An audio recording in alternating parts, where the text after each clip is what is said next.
For the fall semester of 2010, Amarillo College chose Flags of Our Fathers as the common reader. Throughout the semester, the college has been hosting events that led up to the author of this best-selling novel visiting the Washington Street campus on October 28th. James Bradley spent time interviewing with students on KACV's Face-to-Face, as well as speaking for all of Amarillo at the Amarillo Globe News Center that night. I'm James Bradley from northern Wisconsin. My dad was one of the guys who raised the flag on Iwo Jima. He would never talk about it, and after my dad died in 1994, I telephoned my mom and asked her to tell me everything that he had ever told her, and it turns out that he hadn't talked to her about it either. So I wanted to find out why my dad was so silent, and I picked up the phone, started a process of research, and the result is this book, Flags of Our Fathers, about 6 nice young boys who raised the flag on Iwo Jima. Bradley uncovered valors and experiences his father had never shared with his family after extensive research to write the book. It was a personal adventure for me to find out. You know, I called my mother and I said, "Mom, did you know that Dad was in Harry Truman's Oval Office?" She said, "That guy." You know, so every day was a new discovery, finding out the path that my dad had taken throughout his life. Bradley feels that though the book was emotional to write, it was necessary in telling these brave men's stories.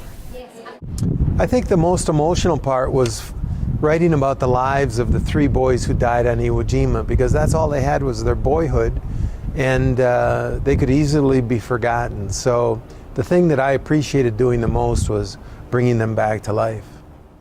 He also says that teachers are everyday heroes. Look at your teacher corps. I mean, they are serving the students and self-sacrificing themselves to help quite a bit. Mr. Bradley feels that his book is relatable to all college students. It's a bestseller and it's being taught in colleges all across the country. I think the book is less about war than it's about just the human experience.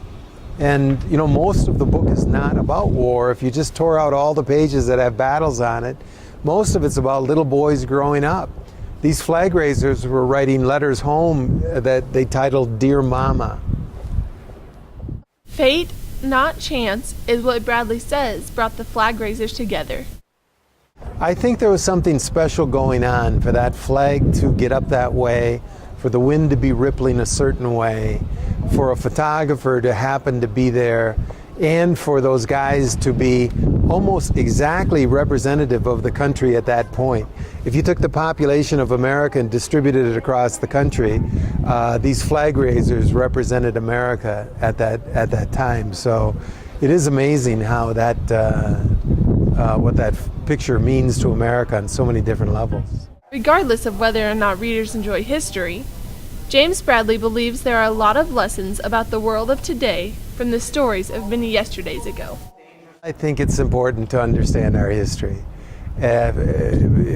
History repeats itself, so you need to understand the past to see the future. In the book there's a quote from President Harry Truman in which he said, "The only thing that's new in the world is the history that you do not know."